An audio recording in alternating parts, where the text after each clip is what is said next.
Vous écoutez Radio Shalom sur le 94.8 FM. 94.8 FM. Élie Corchia, bonsoir. Bonsoir. Élie Corchia, vous êtes le président du consistoire central de France. Vous avez tout de suite réagi suite à cette inscription ici à Bite de salles juives dans le 16e arrondissement. Bien sûr, je suis immédiatement intervenu et j'ai voulu effectivement tout de suite être au plus près des personnes qui ont agi. Donc déjà il faut remarquer que le maire du 16e arrondissement, Jérémy Redler, est intervenu immédiatement avec la commissaire de police le jour même.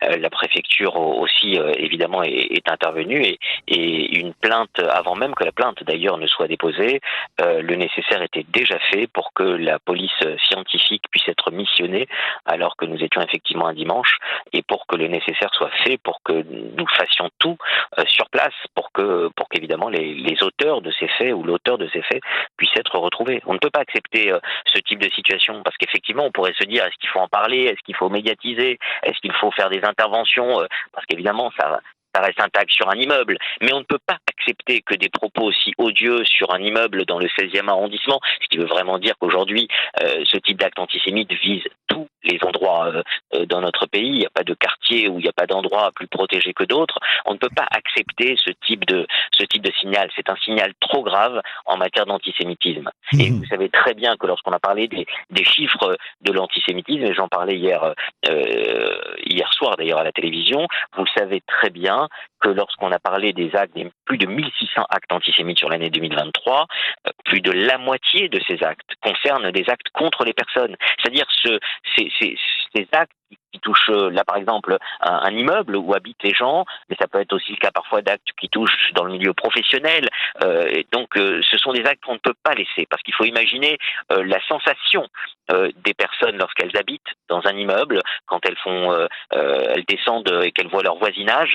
Imaginez ce type d'inscription dont on ne sait pas évidemment qui sont les auteurs pour le moment. J'espère qu'ils seront interpellés, mais quand on descend et qu'on voit dans son propre immeuble une telle croix gammée avec des propos tels que ceux qui sont marqués sur une façade d'immeuble, c'est assez traumatisant pour les gens qui habitent.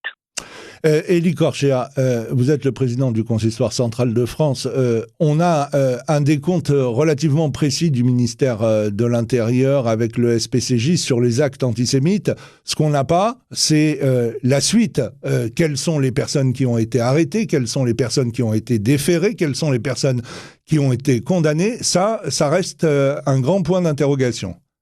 Vous soulevez un véritable problème que nous avons, dont nous avons parlé déjà avec les pouvoirs publics à plusieurs reprises, et encore récemment avec mes amis Jonathan Arfi et Ariel Goldman lors d'une réunion que nous avions eue, une réunion de travail que nous avions eue avec la ministre Aurore Berger sur ce sujet-là très précisément. C'est-à-dire, vous avez raison d'abord de rappeler le travail du SPCJ qui est notre interlocuteur. C'est nous les trois institutions, le consistoire, le Fonds social et le CRIF qui avons mis en place il y a un peu plus de 20 ans le SPCJ qui fait un travail remarquable. Je salue d'ailleurs à votre antenne Alexandre de Rothschild avec qui nous étions en réunion, le président du SPCJ actuellement avec qui nous étions en réunion, et tout le personnel directeur et permanent qui travaille au SPCJ, qui ont eu un rôle déterminant, vous l'avez rappelé, dans la manifestation notamment du 8 mars.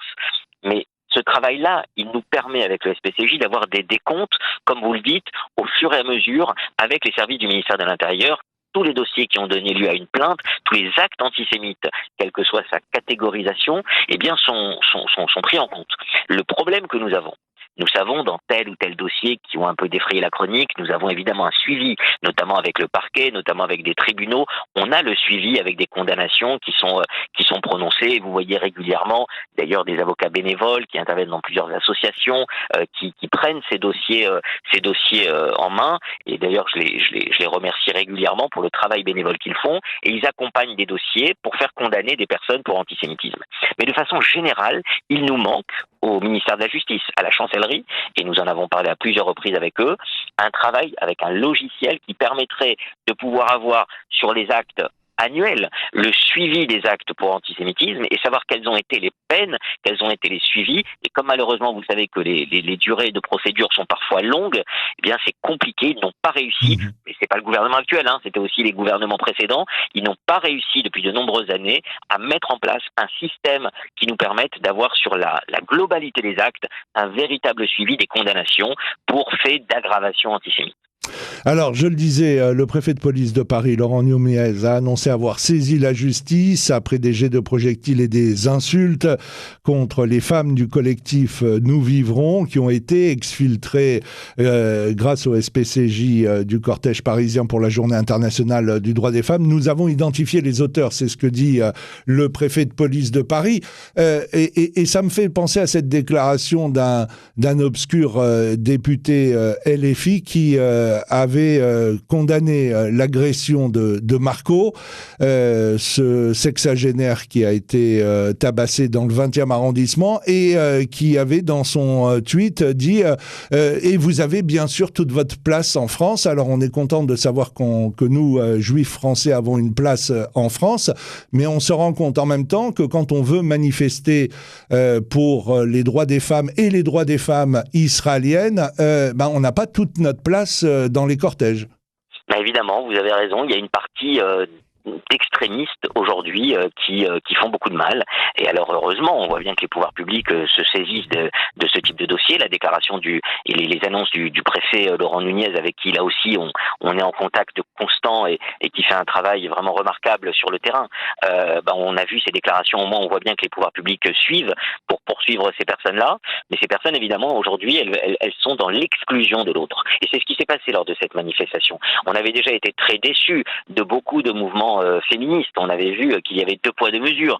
On parle ces ONG ou ces associations qui sont promptes à intervenir sur beaucoup de sujets. Alors là, parce que c'était des femmes israéliennes qui avaient été violentées, assassinées, démembrées, violées, torturées le 7 octobre, et bien là, effectivement, il y avait un silence assez assourdissant de certaines organisations féministes qui, normalement, auraient dû être parmi les premières à s'élever face à ce système de viol organisé comme arme de guerre par les terroristes du Hamas.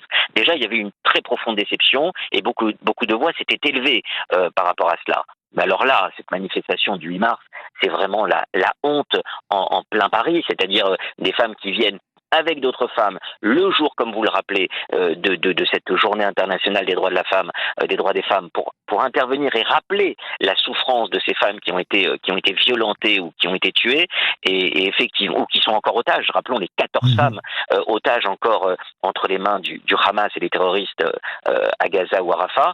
Bien effectivement, ces femmes qui sont simplement venues pour parler d'autres femmes qui ont connu l'insoutenable, eh bien, se sont trouvées elles-mêmes exclues de cette manifestation, violentée verbalement, physiquement. Et s'il n'y avait pas eu effectivement d'abord les services de police, mais surtout, je tiens à le dire ici, et vous l'avez rappelé, les services du SPCJ qui ont fait un travail d'exfiltration vraiment exceptionnel dans un délai très court, on ne sait pas comment ça aurait pu finir, et il y aurait pu avoir effectivement des personnes blessées. Donc on est en 2024 dans notre pays, et on voit qu'il y a une partie de la population qui est dans l'extrémisme et qui refuse d'accepter l'évidence. C'est-à-dire qu'on doit aujourd'hui combattre pour toutes celles et ceux qui ont été victimes d'atrocités terroristes, encore une fois, rappelons-le, et il y a un mélange des genres aujourd'hui entre des actes terroristes qui ont été commis, et pour les victimes pour lesquelles ces femmes ont voulu parler ce jour-là, comme pour les otages ces femmes qui restent otages, et effectivement on est dans un extrémisme de position qui est inacceptable et que nous devons combattre. Et je suis heureux que le ministère, et à travers le préfet de police, que les pouvoirs publics aient pris ce dossier à bras-le-corps, qu'on nous dise qu'il y a effectivement des mesures qui sont prises, et j'espère que les arrestations seront à la hauteur de ce qui a été fait, parce qu'on ne peut pas rester dans ce climat qui n'est pas normal et qui doit être reconnu comme inacceptable actuellement.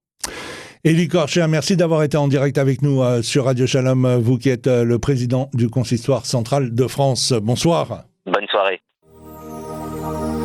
Sur votre téléphone portable, retrouvez-nous en téléchargeant l'application Radio Shalom ou en cliquant sur radioshalom.fr.